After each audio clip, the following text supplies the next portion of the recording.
আজকে ভারতবর্ষের প্রধানমন্ত্রী সারা ভারতবর্ষ জুড়ে সংখ্যালঘুদের উপর একটা আঘাত এনেছে। আমরা প্রত্যেকেই জানি যে মুসলিম সমাজের সংখ্যালঘু সমাজে যে ওয়াকফ সম্পত্তি, এটা 40-50 বছরের সম্পত্তি। আজকে মোদী, তুমি মাত্র 10 বছর 11 বছর ক্ষমতায় এসছো, পশ্চিমবঙ্গে ধ্বংস করার চেষ্টা করছো। পশ্চিমবঙ্গে নানা রকম হিন্দু মুসলিম সম্প্রদায়ের মধ্যে একটা বিভেদ লাগানোর চেষ্টা করছো। যখনই করে নির্বাচন আসে তখনই বিজেপি একটা করে পশ্চিমবঙ্গে এমন একটা ঘটনা ঘটায় যেখানে হিন্দু মুসলিম একটা বিদ্বেষের আছে।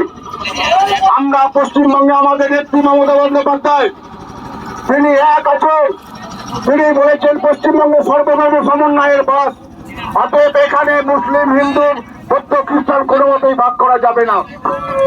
আজকে এই যে ওয়াকফ সম্পত্তি, এই সম্পত্তিটা সংখ্যালঘু সমাজের সম্পত্তি,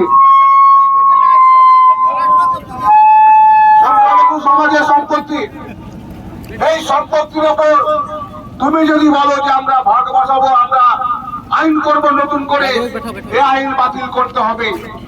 আপনারা জানেন 1998 সালে একটা এই ওয়াকফ বিল নিয়ে একটা সুপ্রিম কোর্ট একটা রায় দিয়েছিল। সেই রায়ে লেখা ছিল ওয়াকফ বিল থাকবে। সেই রায়ের কপি আজকে সুপ্রিম কোর্টে আজকে পিটিশন করেছে সুপ্রিম কোর্টে। এরপরে এই যে ওয়াকফ বিল নিয়ে সারা ভারতবর্ষ জুড়ে আন্দোলন চলছে, এই আন্দোলনে কিন্তু স্থগিত হয়ে যাবে, কারণ সুপ্রিম কোর্টের রায়ের ওপর সবাই নির্ভর করছে। সুপ্রিম কোর্ট এই রায়ের ওপরে কি রায় দেয় আমরা দেখবো। এটা 1998 সালে সুপ্রিম কোর্টের রায়টা আবার পিটিশন করা হয়েছে সুপ্রিম কোর্টে। আমাদের দৃঢ় ধারণা যে এই রায়ের ওপরে স্থগিতাদেশ হবে। আমরা সেই জন্য ওয়েট করছি।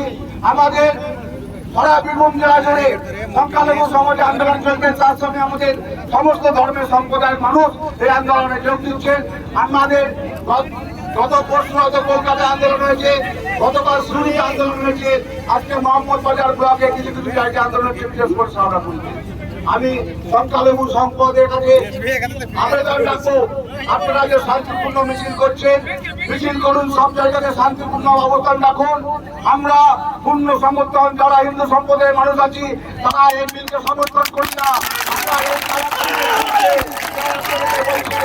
আপনারা এক থাকুন, যেখানে মিছিল করবেন শান্তিভাবে মিছিল করবেন, আমরা আপনাদের সঙ্গে আছি। তৃণমূল কংগ্রেস আপনাদের সঙ্গে আছে। ধন্যবাদ। আমরা ব্লক সভাপতি তাপস সিনহা মহাশয়ের মূল্যবান বক্তব্য শুনলাম।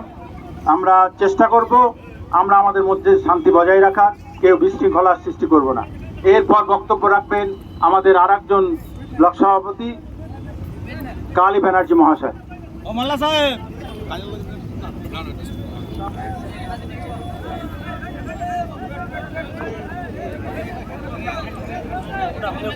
ধন্যবাদ। আজকের এই বিক্ষোভ সমাবেশে যে সমস্ত ভাই বন্ধুরা এসে উপস্থিত হয়েছে তাদেরকে প্রত্যেককে আমি আন্তরিক অভিনন্দন এবং কৃতজ্ঞতা জ্ঞাপন করছি।